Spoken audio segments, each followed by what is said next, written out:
নমস্কার বন্ধুরা, অন্তরিনের অর্ণার আরও একটি ইনফরমেটিভ ভিডিওতে সকল দর্শক বন্ধুকে স্বাগত জানাচ্ছি। আজকে আমি আলোচনা করব গর্ভাবস্থায় পিঠ এবং কোমরের ব্যথা নিয়ে।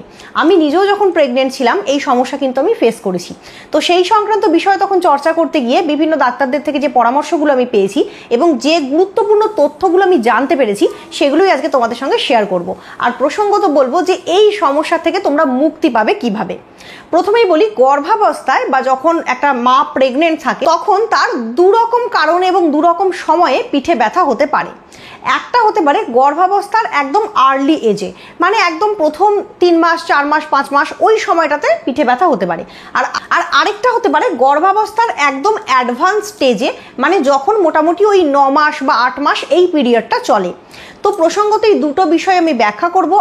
আর গর্ভাবস্থায় এই পিঠে ব্যথা বা কোমরে ব্যথা থেকে তোমরা কিভাবে মুক্তি পেতে পারবে সেই বিষয়েও খুব গুরুত্বপূর্ণ কিছু টিপস আজকে শেয়ার করব। তো প্রথম থেকে শেষ পর্যন্ত মনোযোগ দিয়ে শোনো। প্রথমেই বলি, গর্ভাবস্থার একদম অ্যাডভান্স স্টেজে মানে 8 মাস 9 মাসের সময় অনেক মায়ের পিঠে এবং কোমরের দিকে ব্যথা হয় এবং ব্যথাটা কিন্তু গোটা শিরদাঁড়াটা জুড়ে হয়, অর্থাৎ গোটা পিঠ কোমর জুড়েই একটা অদ্ভুত ধরনের ব্যথা তারা ফিল করেন। এই ব্যথাটার প্রধান কারণ হলো ক্রমবর্ধমান পেট এবং বাচ্চার ওজন। একটা বাচ্চা যখন ছোট ভ্রূণ থেকে ক্রমশ ধীরে ধীরে বড় হতে থাকে, সে নিজের একটা রিকোয়ার ওজন কিন্তু ক্যারি করে। এবার মাকে তার জরায়ু সহ তার যে পেটটা দিয়ে সেই বাচ্চার ওজনটাকে ক্যারি করতে হয়। যথারীতি তখন মায়েদের কিন্তু পেটের বেশ একটা নর্মাল ওজন থাকে, যেটা তারা হয়তো শারীরিকভাবে তেমনভাবে বুঝতে পারেন না, কিন্তু ওজনটা থাকে। তো বাচ্চার ওই ওজনটা আমাদের শরীরে যে বিভিন্ন অঙ্গ প্রত্যঙ্গগুলো রয়েছে সব কিছুর ওপরই একটা চাপ সৃষ্টি করতে পারে, বিশেষ করে পিঠের শিরদাঁড়া। যেহেতু পেটটা সামনের দিকে ক্রমশ বেড়ে যায়, তো পিঠ, শিরদাঁড়া এবং কোমরের ওপর তার কিন্তু একটা চাপ পড়ে। সেই সময় হাঁটাচলা করার পশ্চাৎ ঠিক না থাকলে বা শোয়া বসার পশ্চাৎ ঠিক না থাকলে পিঠে ব্যথা এবং কোমরে ব্যথার সমস্যা কিন্তু ক্রমশ বাড়তে থাকে। এ প্রসঙ্গে আরেকটা গুরুত্বপূর্ণ কথা বলবো, যেটা হলো যে এই সময় কিন্তু অনেক মাই খুব ভারী কাজকর্ম করে ফেলেন, অর্থাৎ সংসারের চাপে অনেককেই অনেক ভারী কাজ করতে হয়, যেমন জলের বালতি তোলা, জামা কাপড় কাচা, খুব ভারী কোনো জিনিসপত্র কাচাকাচি করা, বা রান্নাঘরে খুব ভারী কড়াই হাঁড়ি এগুলোকে টানাটানি করা। সেক্ষেত্রে দেখা যায় যে যারা ওই ধরনের ভারী কাজ এই সময় বেশি করছেন, একদিকে বাচ্চার ওজন বা ভার, আরেকদিকে কাজকর্মের ওই ভার প্যারালালি ওঠানোর জন্য তাদের কিন্তু পিঠ আর কোমরের ওপর চাপ পড়ে এবং তার ফলে পিঠ আর কোমরের ব্যথা ক্রমশ বাড়তে থাকে। এবার বলবো, যখন আর্লিয়ার স্টেজে এই পিঠ কোমরের ব্যথা হয় তার কারণ কি হতে পারে। সেক্ষেত্রে কিন্তু বেশিরভাগ ক্ষেত্রেই দেখা যায় যে হবু মা রয়েছেন তিনি প্রপার রেস্ট নিচ্ছেন না, বা তিনি এমন কোনো কাজ করছেন যেটা তার জন্য করা ঠিক না। অ্যাকচুয়ালি প্রেগনেন্সি পিরিয়ডে যখন বাচ্চার ওজন খুব একটা বেশি থাকে না, বা যখন প্রেগনেন্সির আমরা আর্লিয়ার স্টেজে থাকি, আমরা কিন্তু ওপর দিয়ে খুব একটা নিজেদের শারীরিক পরিবর্তন বুঝতে পারি না। কিন্তু তার মানে এটা নয় যে সে সময় আমাদের আভ্যন্তরীণ পরিবর্তন হয় না।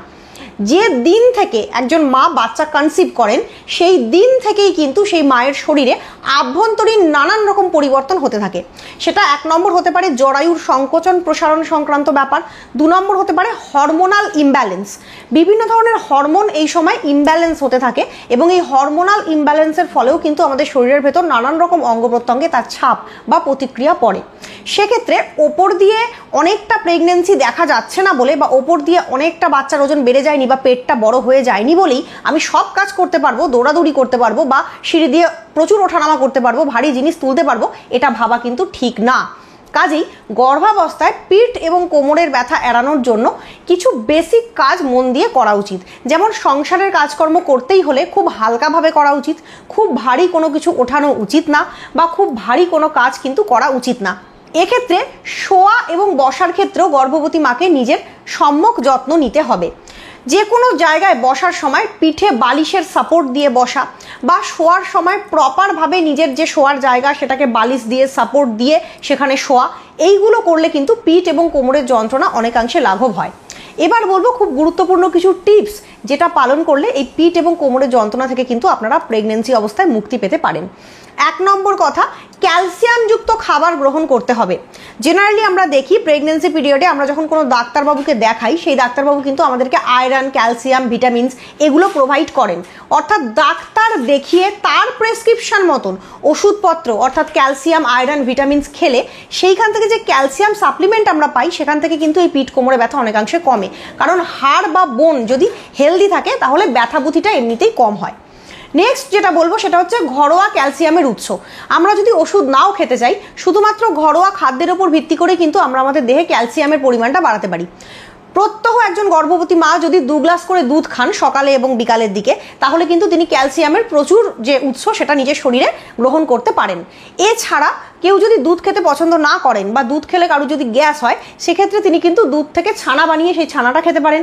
ভালো কোয়ালিটির পনির খেতে পারেন। এই ছানা এবং পনিরও কিন্তু ক্যালসিয়ামের ভীষণ ভালো উৎস। সকালবেলা ব্রেকফাস্টের সময় একটা ডিম সেদ্ধ অবশ্যই খেতে পারেন, সেখান থেকেও কিন্তু প্রয়োজনীয় যে ক্যালসিয়াম বা প্রোটিন সেটা আপনি পাবেন। তো শরীর হেলদি থাকলে অটোমেটিক্যালি দেখবেন এই ধরনের ব্যথা বেদনা কিন্তু কমছে। আরেকটা 3 নম্বর গুরুত্বপূর্ণ পয়েন্ট যেটা বলবো সেটা হলো নিজেকে প্রপারভাবে কেয়ার করা বা যত্ন করা। তার একটা প্রধান উপকরণ হচ্ছে হট ব্যাগ ব্যবহার করা বা হট মাসাজ নেওয়া, বা গরম জল হট ব্যাগে ভরে সেই ব্যাগটা দিয়ে পিঠে সেঁক নেওয়া, বা গরম জলের যে সেঁকটা সেটা নেওয়া। তো গরম জল দিয়ে এইভাবে করে হট ব্যাগ পিঠের মধ্যে দিয়ে আস্তে আস্তে করে কোমরের মধ্যে দিয়ে সেইটার যে গরম যে উষ্ণতাটা সেটা গ্রহণ করলেও কিন্তু প্রেগনেন্সি অবস্থায় ভীষণ আরাম পাওয়া যায় এবং যে কোনো ব্যথা, পিঠ বা কোমরের ব্যথা থেকে কিন্তু রিলিফ পাওয়া যায়। এগুলো কিন্তু প্রত্যহ করতে হবে, একদিন করলে হবে না।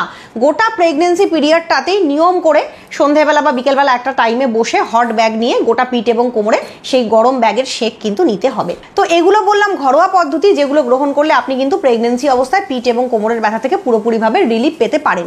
এবার যেটা গুরুত্বপূর্ণ বলবো সেটা হলো যদি কারোর এই পিঠ এবং কোমরের ব্যথা খুব সিভিয়ার লেভেলে হয়, বাড়াবাড়ি রকম হয় এবং সেই পিঠ কোমরের ব্যথা ঘুরে পেটের দিকে আসতে থাকে, বা খুব মারাত্মকভাবেই শ্বাস টান মতন উঠে যায়, বা খুব কিছু মারাত্মক কষ্ট হয়, তখন কিন্তু অবশ্যই আপনারা ডাক্তারের পরামর্শ নেবেন, ডাক্তারের কাছে যাবেন। কারণ সব পিঠ এবং কোমরের ব্যথাই যে নর্মাল হবে তা কিন্তু নয়। প্রচন্ড ব্যথা অনেক ক্ষেত্রেই কোনো অ্যাবনর্মাল ইঙ্গিত বহন করতে পারে বা আপনার সন্তানের ক্ষেত্রে ডেঞ্জারাস কিছু মেসেজ দিতে পারে। সেক্ষেত্রে অবশ্যই আপনার যে ডাক্তারবাবু রয়েছেন তার পরামর্শ নিয়ে নেবেন। কিন্তু সাধারণ হালকা ব্যথার ক্ষেত্রে যদি আপনারা এইভাবে ক্যালসিয়াম ইনটেক করতে থাকেন, গরম সেঁক নিতে থাকেন এবং একটু হালকা কাজকর্ম করেন এবং ভারী কাজকর্ম থেকে নিজেকে অব্যাহতি দেন, তাহলে অবশ্যই কিন্তু গোটা প্রেগনেন্সি পিরিয়ডে আপনারা সুস্থ থাকবেন এবং একটা সুস্থ সবল বাচ্চা জন্ম দিতে সক্ষম হবেন।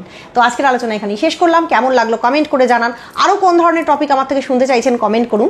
নিশ্চয়ই দেখা হবে পরের ভিডিওতে। আজকের মতো এখানেই শেষ করছি। নমস্কার।